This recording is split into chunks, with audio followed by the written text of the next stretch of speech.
Royal palace विरासत में मिला था। रॉयल पैलेस की कीमत कम से कम 1000 करोड़ तो होगी ना? हाँ राजा जी, जरूर होगी, लेकिन आप कभी भी शाम के बाद इस पैलेस में जाने की कोशिश मत करना।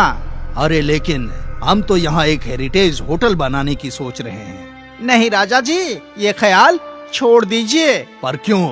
क्योंकि आज भी वहाँ पर आपकी परदादी सीता देवी का भूत रहता है। क्या आप आज के वक्त में भी भूत पिशाच में यकीन करते हैं? करना पड़ता है, क्योंकि आपको वो नजर नहीं आया जो मुझे नजर आया है। ये उन दिनों की बात है जब आपके वालिद राजा राम नए नए राजा बने थे। उनके हुक्म पर कुछ मजदूरों को रॉयल पैलेस भेजा गया था मरम्मत के काम के लिए। वो लोग सुबह सुबह पैलेस पहुंच गए थे, लेकिन शाम तक वो सभी मजदूर एक कमरे में बैठे हंसी मजाक कर रहे थे। अरे भाई, लगता है इस काम में 1 माह तो लग ही जाएगा। अरे जो भी हो, इस काम से मोटा पैसा हासिल होगा। मोटा पैसा समझे? वो तो है भाई। उन सभी मजदूरों को किसी और की आवाज सुनाई देने लगी। क्या तुमने भी वो आवाज सुनी? हाँ, कोई श्श कर रहा था। अरे हो सकता है ये हमारा वहम हो। नहीं, वहम नहीं, किसी की आवाज है, मैंने सुनी। चलो देखते हैं कौन आवाज कर रहा है। उस आवाज की तलाश में तीनों मजदूर चल पड़े। बरामदे में उन्हें शैतान की शक्ल का एक आला नजर आया। हे, वो श्श की आवाज इस आला से आ रही होगी। जब भी तेज हवा इस आला से पार पहुंचती है तो श्श की आवाज आती है। अरे हम तो फिजूल में ही डर गए। चलो वापस चलते हैं। चुप बैठो। अरे ये कौन बोला? समझ नहीं आ रहा, चुप बैठो। अरे कौन है यहाँ? सभी मजदूर डर के मारे थर थर कांपने लगे, क्योंकि रानी सीता देवी का भूत उनके रूबरू था। सुनाई नहीं देता कि खामोश रहो। कितनी बार तुम लोगों को बोलूंगी, खामोश रहो। रानी सीता देवी बुरी तरह से उन पर चिल्लाई और उसने अपनी आग से सभी मजदूरों को जिंदा जला दिया। मजदूर जलते हुए चिल्ला रहे थे। अगली सुबह हमें सब मजदूर मरे हुए मिले, सिवाय एक मजदूर के, जिसने हमें ये सारी दास्तां बताई। तो हमने अब तक उस भूत का कोई इलाज क्यों नहीं किया? ऐसे कैसे हो सकता है कि हमने कोई कोशिश ना की हो? तो कुछ हुआ नहीं क्या? मजदूरों की लाश मिलने के बाद हमने एक पहुंचे हुए बाबा को बुलाया। उन्होंने रॉयल पैलेस में हवन करना शुरू कर दिया।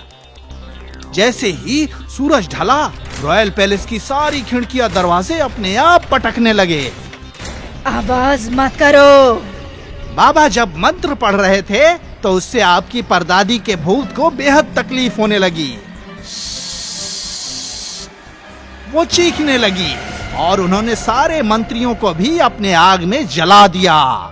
उस रोज के बाद रॉयल पैलेस जाने की जिद कभी किसी ने नहीं की, और आपको भी जिद नहीं करनी चाहिए राजा जी। लेकिन हमारी दादी अम्मा का भूत उस रॉयल पैलेस में क्यों भटक रहा है? उनकी रूह को अब तक सुकून क्यों नहीं मिला? इसके मुतालिक जानकारी हासिल करने के लिए आपको उनके बारे में जानना होगा। ये सन 1830 की बात है। राजा विजय सिंह और रानी सीता देवी का रॉयल पैलेस खुशियों से भर गया था। जब उनके घर युवराज वीर पैदा हुए थे, रानी सीता देवी को अपने फर्जंद से बेहद लगाव था। वो दिन भर युवराज के साथ ही रहती थीं। हमारी युवराज आपसे भी आला मकाम हासिल करेंगे महाराज।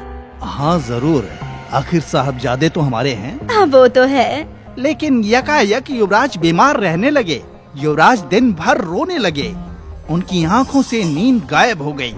राजा विजय सिंह ने बड़े बड़े डॉक्टर और हकीमों से इलाज करवाया। महाराज, युवराज की हालत बेहद खराब हो रही है। युवराज की नींद क्यों गायब हो गई है, ये बात मेरी समझ से परे है। हमारी कोई भी दवाई युवराज पर असर ही नहीं कर रही है। अब तो खुदा ही उनका मददगार है। तमाम हकीम अपनी पुरजोर कोशिश कर रहे थे। युवराज के दिन भर रोने से रानी सीता देवी की तकलीफ बढ़ रही थी और आहिस्ता आहिस्ता युवराज कमजोर हो रहे थे। युवराज का सोना बेहद जरूरी है। अगर ये नहीं सोए तो ना मालूम क्या होगा। अब हम क्या कर सकते हैं? अब तो देवी माँ ही कुछ मदद कर सकती हैं। महाराज ने युवराज की सेहत और तंदुरुस्ती के लिए यज्ञ करवाए, लेकिन कोई फायदा नहीं हुआ। युवराज की तबीयत और ज्यादा खराब होने लगी। फिर एक शब्द यकायक युवराज की आंखें लग गईं। मेरा बेटा सो गया। युवराज को सोता हुआ देख रानी बेहद खुश हुई। काफी घंटे गुजर गए। जब राजा विजय सिंह अपने फर्जंद को देखने आए तो उन्होंने देखा कि युवराज का बदन ठंडा पड़ चुका है। नहीं, हमारे युवराज नहीं। आप शोर क्यों मचा रहे हैं? हमारे युवराज सो रहे हैं। रानी, युवराज नहीं रहे। क्या आप झूठ बोल रहे हैं? मेरा बेटा सो रहा है। सारे नौकर चाकर सब रोने लगे तो रानी सीता देवी सब पर चिल्लाने लगी, चुप बैठो, हमारे युवराज सो रहे हैं, उनकी नींद खराब हो जाएगी। राजा विजय सिंह ने उन्हें बहुत समझाने की कोशिश की, पर रानी ने उनकी एक न सुनी। वो पागलों की तरह अपने युवराज को लेकर सारे पैलेस में घूमती रही। उन्हें ये भी होश नहीं रहा कि कब उनकी साड़ी में आग लग गई और उस आग में रानी सीता देवी अपने युवराज के साथ जल गई। उस रोज से रानी सीता देवी का भूत रॉयल पैलेस में मौजूद है। सूरज ढलने के बाद जो भी शख्स आवाज करता है, रानी सीता देवी का भूत उसे आग में जला देता है।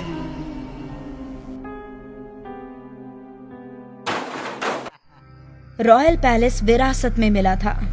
रॉयल पैलेस की कीमत कम से कम 1000 करोड़ तो होगी ना? हाँ राजा जी, जरूर होगी, लेकिन आप कभी भी शाम के बाद इस पैलेस में जाने की कोशिश मत करना।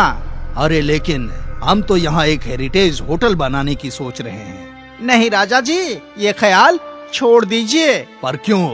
क्योंकि आज भी वहाँ पर आपकी परदादी सीता देवी का भूत रहता है। क्या आप आज के वक्त में भी भूत पिशाच में यकीन करते हैं? करना पड़ता है, क्योंकि आपको वो नजर नहीं आया जो मुझे नजर आया है। ये उन दिनों की बात है जब आपके वालिद राजा राम नए नए राजा बने थे।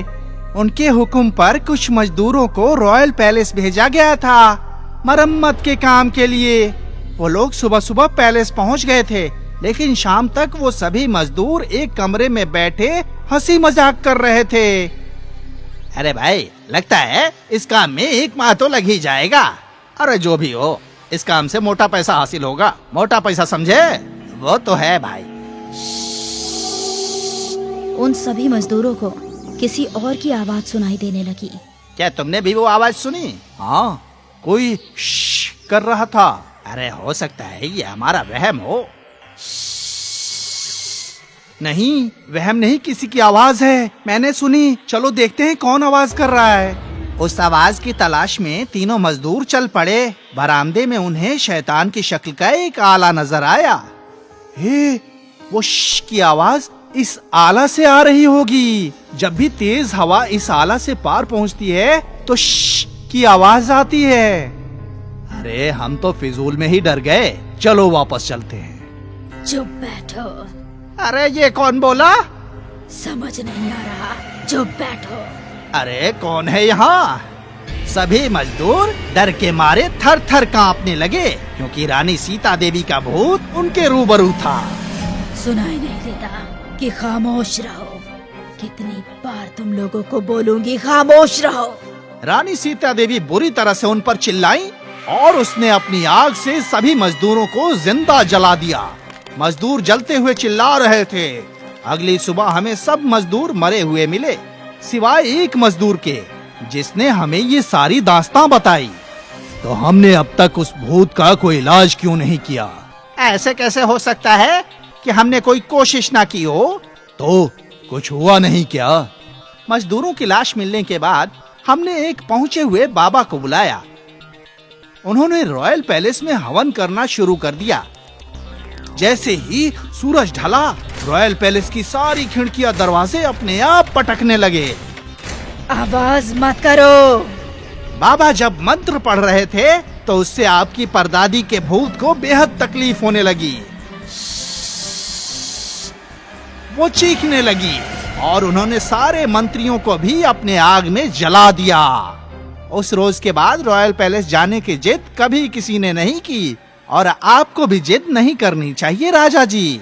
लेकिन हमारी दादी अम्मा का भूत उस रॉयल पैलेस में क्यों भटक रहा है? उनकी रूह को अब तक सुकून क्यों नहीं मिला?